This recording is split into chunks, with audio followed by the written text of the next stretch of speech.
Assalamualaikum warahmatullahi wabarakatuh. Alhamdulillah. Alhamdulillahilladzi hadana lihada wa ma kunna linahtadiya laula an hadanallah. Asyhadu an la ilaha illallah wahdahu la syarikalah wa asyhadu anna Muhammadan abduhu wa rasuluhu la nabiyya ba'dah. Allahumma salli wa sallim ala sayyidina Muhammad wa ala ali sayyidina Muhammad. Amma ba'du. Yang terhormat Bapak Kepala SMPN 3 Cibadak, yang terhormat Bapak Dewan Guru dan staf, serta anak-anakku, keluarga besar SMPN 3 Cibadak yang saya banggakan. Puji syukur marilah kita panjatkan kehadirat Allah Subhanahu wa Ta'ala yang telah memberikan kenikmatan kepada kita. Kenikmatan terbesar adalah nikmat iman dan Islam. Salawat beserta salamnya semoga tercurahkan kepada baginda alam Nabiyuna wa Habibuna Muhammad Sallallahu Alaihi Wasallam, kepada keluarganya, para sahabatnya, para tabiinnya, juga asbat tabiinnya sampai dengan yaumul qiyamah. Amin ya Allah ya rabbal alamin. Pada pagi hari ini kita akan membawakan tema kemuliaan ilmu. Anak-anakku sekalian, beberapa minggu yang lalu atau beberapa hari yang lalu kita kehilangan tokoh-tokoh ulama besar, diantaranya Syekh Ali Jaber. Dalam hadis Rasulullah Sallallahu Alaihi Wasallam, Allah bersabda, Nabi Muhammad bersabda, Innallaha la yaqbidu ilma intiza'an yantazi'uhu minal ibad, walaki yaqbidu ilma biqabdil ulama, hatta idza lam yabqi aliman ittakhadan nasu ru'usan juhala fasu'ilu fa'aftau bighairi ilmin fadallu wa adallu. Sesungguhnya Allah tidak akan mencabut ilmu itu langsung dari dada manusia, tetapi akan Allah cabut ilmu itu dengan mewafatkan para ulama. Sehingga apabila tidak tersisa lagi seorang ulama, maka manusia akan memilih pemimpin yang bodoh. Dan ketika ditanya, mereka memberikan fatwa dengan tanpa ilmu. Mereka menyesatkan dan disesatkan. Hadis riwayat Bukhari dan Muslim. Anak-anakku sekalian, kalau kita perhatikan bahwa kemuliaan seorang makhluk, seorang manusia berbeda dengan kemuliaan binatang. Kalau sapi itu dihargai karena gemuknya, lebih besar, lebih mahal. Ikan dihargai karena indahnya, karena jenongnya, harganya menjadi mahal. Ikan arwana karena siripnya yang indah. Apalagi seperti ini. Lele juga begitu, dihargai karena besarnya. Apalagi seperti lele yang ada di gambar ini. Ikan juga begitu, ikan koi juga dihargai karena belangnya.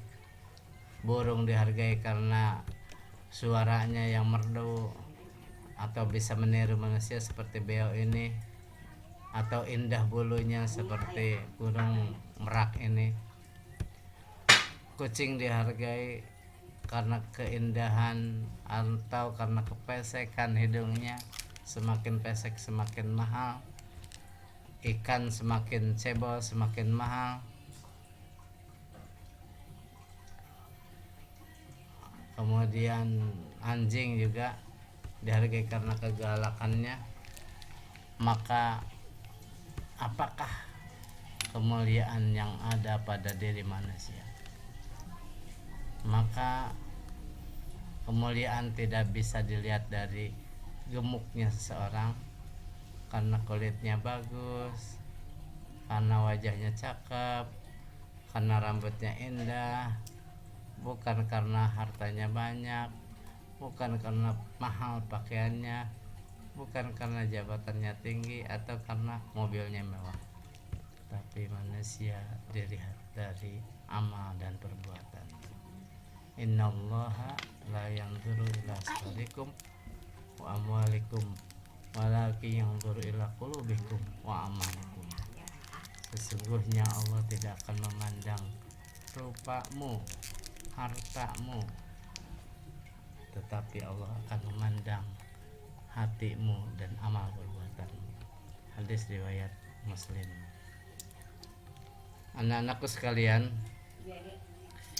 Allah akan memandang orang itu karena ketakwaannya, juga karena akhlaknya yang luhur, juga karena kepribadiannya yang tinggi.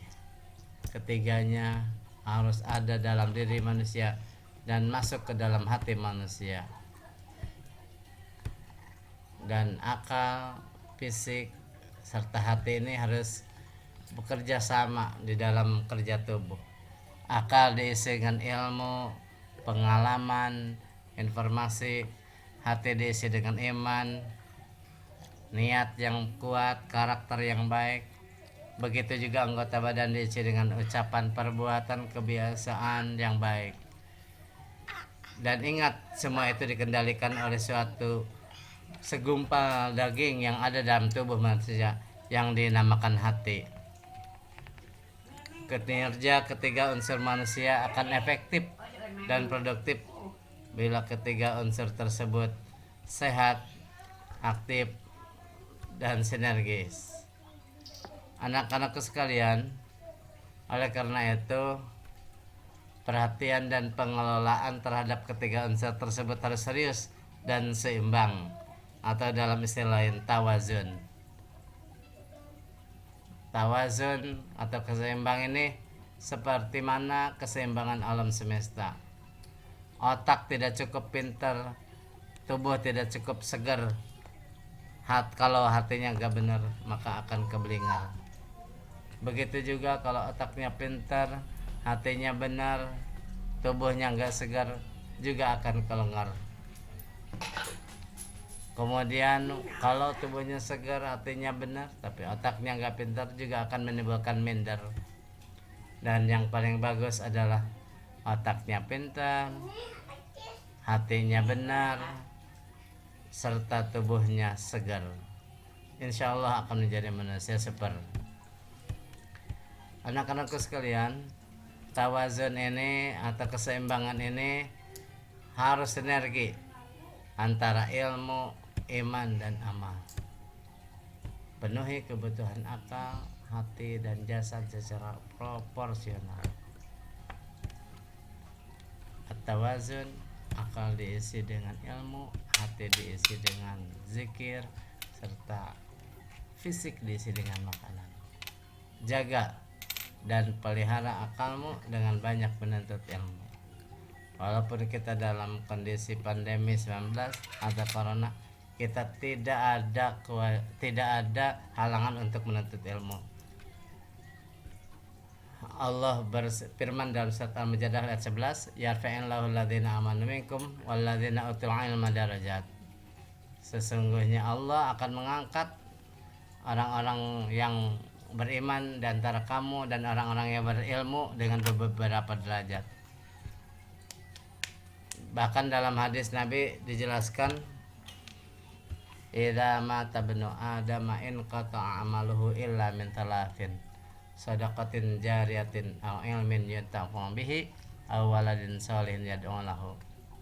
Apabila meninggal seorang manusia, anak Adam, maka terputus semua amalnya kecuali 3: sedekah jariyah, ilmu yang dimanfaatkan dengannya, atau meninggalkan anak yang soleh yang mendoakannya. Anakku sekalian, songsonglah masa depanmu yang paling indah dengan kekuatan ilmu.